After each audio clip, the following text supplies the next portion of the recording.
in saving and investing. In the movie Mary Poppins, Michael took his father's money, tuppence, 2 pennies, to his father's bank.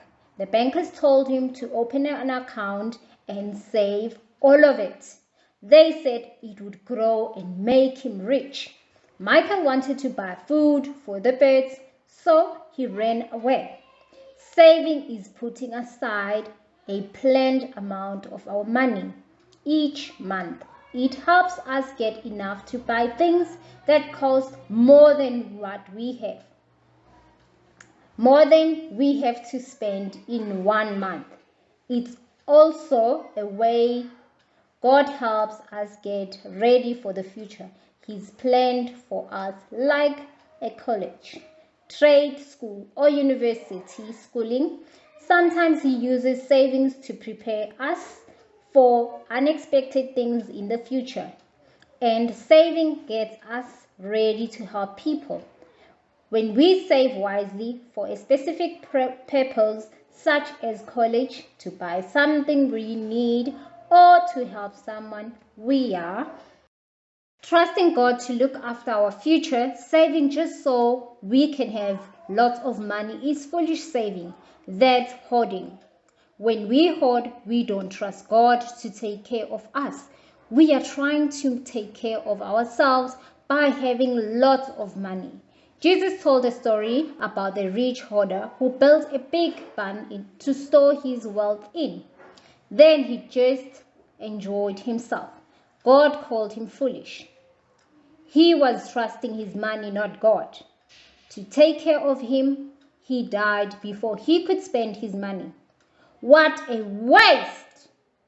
Jesus told us to keep our riches in heaven.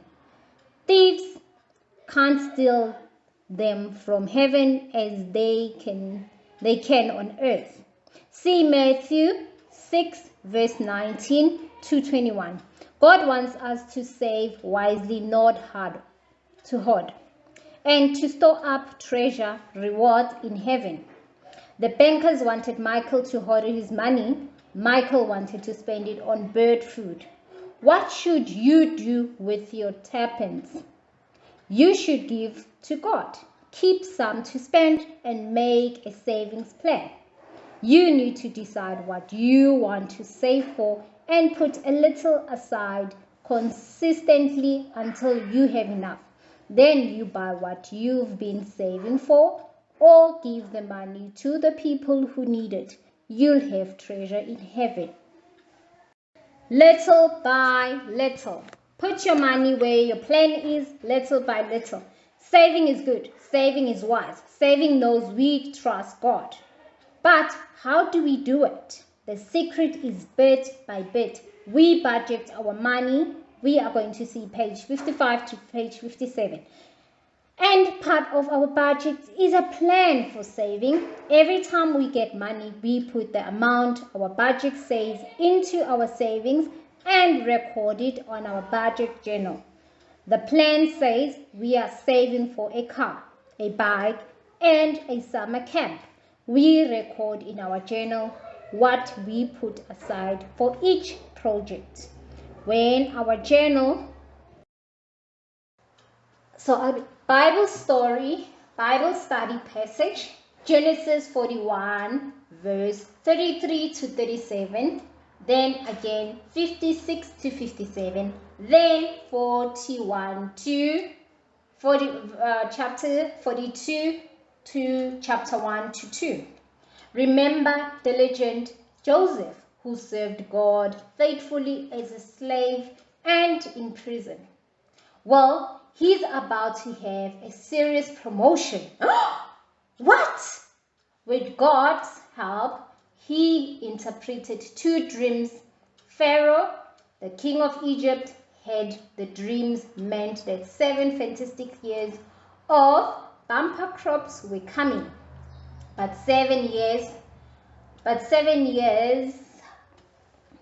and that meant 7 fantastic years of horrible famine would follow. It means that hunger was on its way. People were going to starve. People were going to struggle. Then Joseph gave Pharaoh a great savings plan. And now let Pharaoh look for a discerning and a wise man and put him in charge of the land of Egypt. Let Pharaoh appoint commissioners over the land to take a fifth of the harvest of Egypt during the 7 years of the harvest of abundance.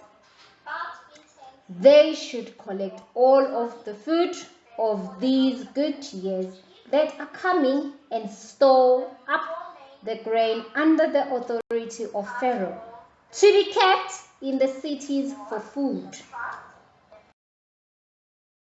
This food should be held in reserve for the country, to be used during the 7 years of famine that will come upon Egypt, so that the country may not be ruined by the famine. The plan seemed good to Pharaoh and to all his officials. So Pharaoh asked them, "Can we find anyone like this man, one in whom this is the Spirit of God?" When the famine had spread all over the whole country, Joseph opened the storehouse and sold grain to the Egyptians. For the famine was severe throughout Egypt, and all the countries came to Egypt to buy grain from Joseph, because the famine was severe in all around the world. When Jacob, Joseph's father, learned that there was grain in Egypt, he sent to his son, "I have heard that there is grain in Egypt. Go down there and buy some for us, so that we may live and not die." So the first question is, where do you think Joseph got his savings from? Why do you think so?